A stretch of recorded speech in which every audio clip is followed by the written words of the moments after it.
जोबोद जोबोद साबायखर मासिगिरि आदानिसिम दिनै सालबारि फरायसालिमानि लांगोनायाव बे न'ब्लाङाव रेबगन थान्दै कातीन्द्र स्वर्गियारिनि खुंगा बाथि हाबाफारिनि बे सावराय बेंखननि मासिगिरि आं आदा सोमोन्दोखौनो लायो सीताराम बसुमतारी सासे गागि थुनलाइगिरि सासे सोलोंथाइगिरि मावथि आरो आदाया हयथ' बेवहाय जिरायनाया मिथिजोबाबो जानो हागौ बे आदा सीताराम बसुमतारीआ सासे अल इन्डिया रेडिअ'नि मेथाइ लिरगिरि आरो बे हाबाफारियावनो नुजाफैबावनो हानाय जोंनि बर' थुनलाइ आफादनि सोद्रोमा गुदि बिबुंथि होगिरि राजेन्द्र बसुमतारी दिनै बे सावराय बेंखनाव फुंखा सुबुं महरै बाहागो लाफैनो हानाय जोंनि बयनिबो आंगो पद्मश्री प्रफेसर अनिल कुमार बर' सार बेवहाय जोंजों जौस्राङाव जिरायगासिनो थानाय बे फरायसालिमानि गोरायुं आंनिनो फंबाय बादि डक्टर जगत बसुमतारी बे फरायसालिमानि लेङाइ गोरायुं दुलेन बसुमतारी आरो बे हाबाफारिखौ खुंफुंनाय IDSनि लिंथुमगिरि डक्टर सानखां बसुमतारी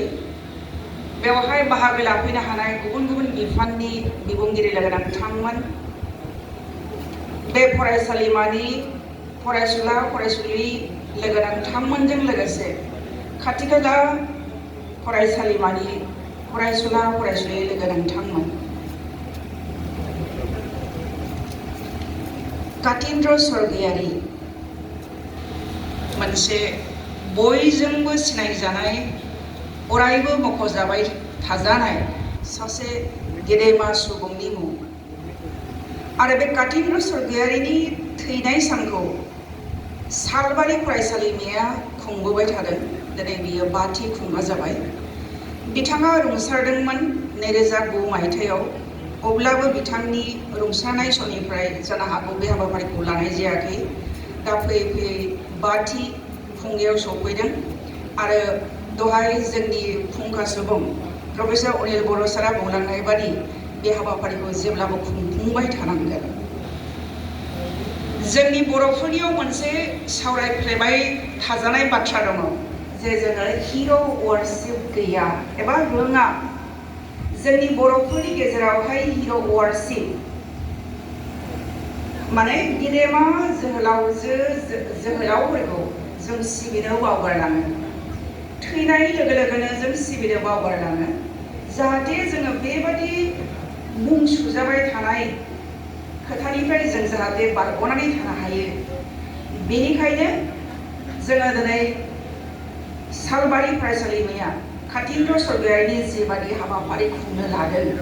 बेखौ खुंनांगौ आरो लोगोसेनो आं खावलायनो लुबैगोन दिनै बर' थुनलाइ आफादनि मिरु सोद्रोमा बिथांमोनहा दङ जे खालि बे फरायसालिमाल' नङा बे आवथाल' नङा बेखौ मिरुआरि हाबाफारि जों लानो हायो नामा कातीन्द्र स्वर्गियारि जों गोबां लिरगिरिफोरखौ जों नुनो मोनो वान साइडेड फारसेल' सोरबा सल'माल' सोरजिदों सोरबा फावथायबा फावथायल' सोरबा खन्थाइबा खन्थाइल' नाथाय बे आं आदा होननानै बुंदों कातीन्द्र स्वर्गियारि बिथाङा सासे अलराउन्डार दहाय अनिल बर' साराबो बुंलांदों बिथाङा सासे अलराउन्डार मानो होनोब्ला बिथाङा खन्थाइ सोरजिदों सुंद' सल' सोरजिदों थुनलाइयाव जेसेबां आयदा दं बेखौ बिथाङा सोरजिलांजोबदों सल'मा सोरजिदों थुनफावथाय सोरजिदों सावरायनाय सोरजिदों रावस्लायनाय सोरजिदों बबाव सोरजियाखै बिजाब सुजुलांदों आरोबाव बिथाङा मा इंराजिजों लिरदोंना लिराखै आं बेखौ मिथिया असमियाजोंबो लिरलांदों बेसेबां थुनलाइनि थिलियाव बिथाङा आखाइ होलांदों बेखौ जों दिनैनि बे बुब्लियाव जों फारि फारि मोनदांनो हानाय जादों जों बे गेदेमा सुबुंफोरखौ जोंनि उन जोलैया दिनैनि फरायसाफ्रा एबा दिनैनि लाइमोनफ्रा सोलोंनांगौ कातीन्द्र स्वर्गियारिया जोंनो लामा खिन्थालांबाय बे लामा खिन्थानायखौ जों दिनै साबसिननिफ्राय हामसिन जों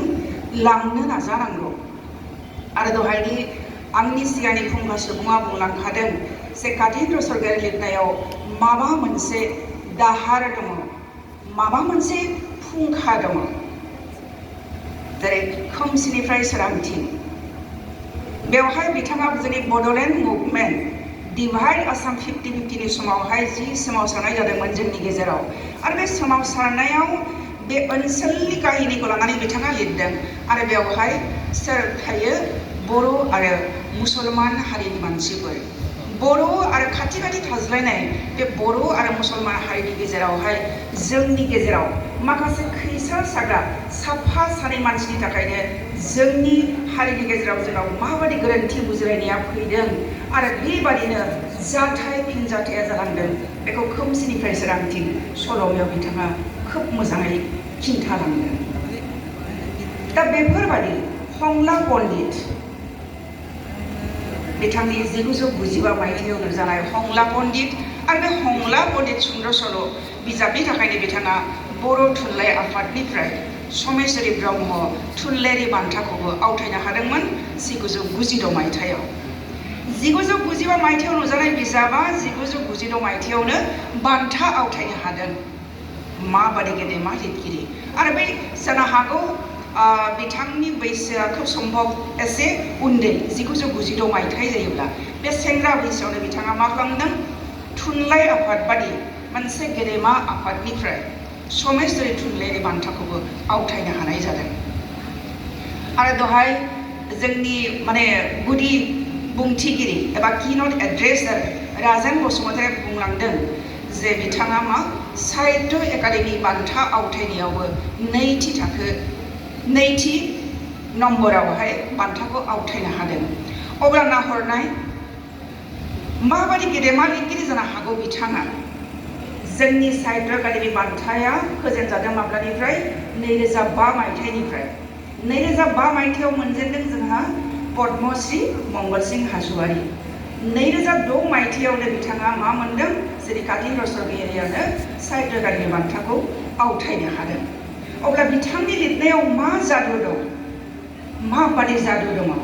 हंला पण्डितखौ नोंसोर हयथ' फरायबाय जानो हागौ गोबां फरायसाफ्रानो एबा गोबां बिबुंगिरिफ्रानो माबादि समाजखौ फोसाबनायनि थांखियै बिथाङा बेफोर सुंसल'नि सल'फोरखौ सुजुलांदोंमोन थुनफावथाय हादानाव बैसागो बेफोर थुनफावथायनि गेजेरजों बिथाङा मा समाजखौ फोसाबनाय थुनलाइगिरिफोरनि बिबानानो बेनो आरो गेदेमा थुनलाइगिरिफोरनि बिबाना बेखौ जेब्लाबो बिथांमोनहा फाफ्लियाव बाननानै लायो जों लिरनायनि गेजेरजों समाजखौ जों माबोरै फोसाबनो हागोन जोंनि लिरनायनि गेजेरजों जोङो समाजखौ जों माबोरै फोसाबनो हागोन समाजखौ जों माबोरै दावगाहोनो हागोन गोबाङानो बिबार लाइसिखौ फरायबाय जानो हागौ बिबार लाइसिनि लिरगिरिफ्रा माबादि लिरबिदां लिरलांदोंमोन समाजखौ फोसाबनाय सोलोंथाइखौ जौगाहोनाय बै समाव जोंहा सोलोंथाइ गैयामोन समाजा गाज्रि गुज्रिमोन बे समाव लाइमोन नोंसोरबादि उन्दै उन्दै लाइमोनफ्रानो मा खालामदों बिबार लाइसिखौ सुजुदों आरो बिबार लाइसिनि गेजेरजों समाजखौ फोसाबनो थाखाय आर्टिकेलफोरखौ लिरलांदों थिग बेबादि थांखियैनो जेरै कातिन्द्र सरगयारियाबो गावनि जिफोर सोरजि बिथाङा जानो हागौ आंनि रेकर्डआव आं गांजिथाम बिजाब गाव हारसिङै लिरनाय गांजिथाम बिजाब मोनदों बेनि बादैबो थाबावनो हागौ हयथ' आंनियाव रेकर्डआ फैजोबाखै बेनि बादैबो बिथाङा मा उन्दै बैसोनिफ्रायनो सारा बुंलांखादों मुनिल बर' सारा थाखो बानिफ्रायनो बिथाङा मा खालामनो हमदों लिरनो हमदों दा नोंसोर बे बेवहाय बाहागो लाफैनाय फरायसाफ्रा साबैसे लिरो आखाइ दैखांनायसै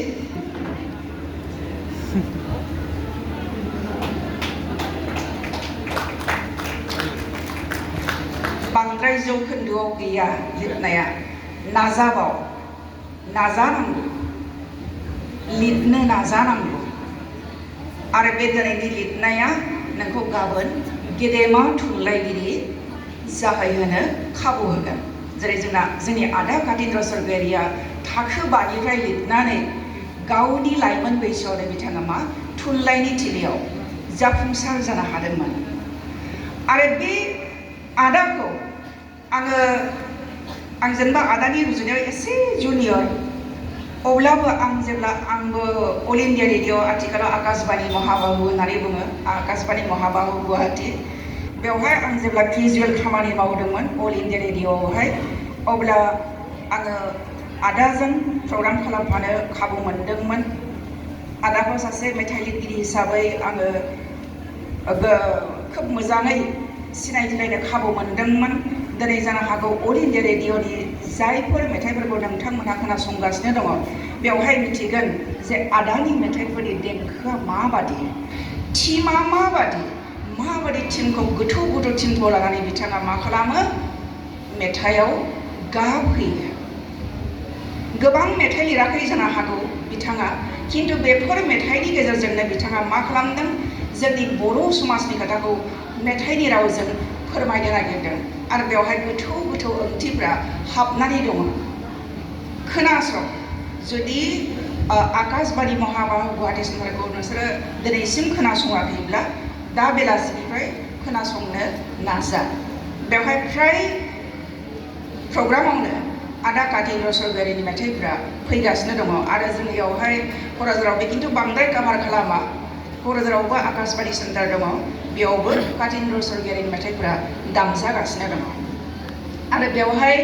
आङो माने गासै जोंनि मासिगिरि, जोंनि किन'ट एड्रेस होग्रा आरो आगुनि फुंखा सुबुं बिथांमोना गोबां बाथ्राखौनो बुंलांबाय। आं आरो गोबाव खोथा बुंनो सानाखै। आंनियाव जिखिनि डाटा दङ बेखौ सारमोनहा बुंलांजोबखाबायानो अलरेडि। आं मोनसे गोदान खोथाखौल' बेवहाय सोदेरगोन, बेखौ हयथ' आदामोनहा मिथिया जानो हागौ, सारा मिथिया जानो हागौ। आं बे समावहाय केजुवेल मावगासिनो दंमोन, जानो हागौ बे मायथाइखौ आं एक्जाक्ट गोसोआव गैला, 1999 जानो हागौ, 1999 मायथाइफोर जानो हागौ आरो आं हमनानै लादों। दा बेवहाय माबानिफ्राय दिल्ली सेन्टारनिफ्राय, आकाशबाणी दिल्ली सेन्टारनिफ्राय गुवाहाटी सेन्टाराव मोनसे अर्डार फैबाय कि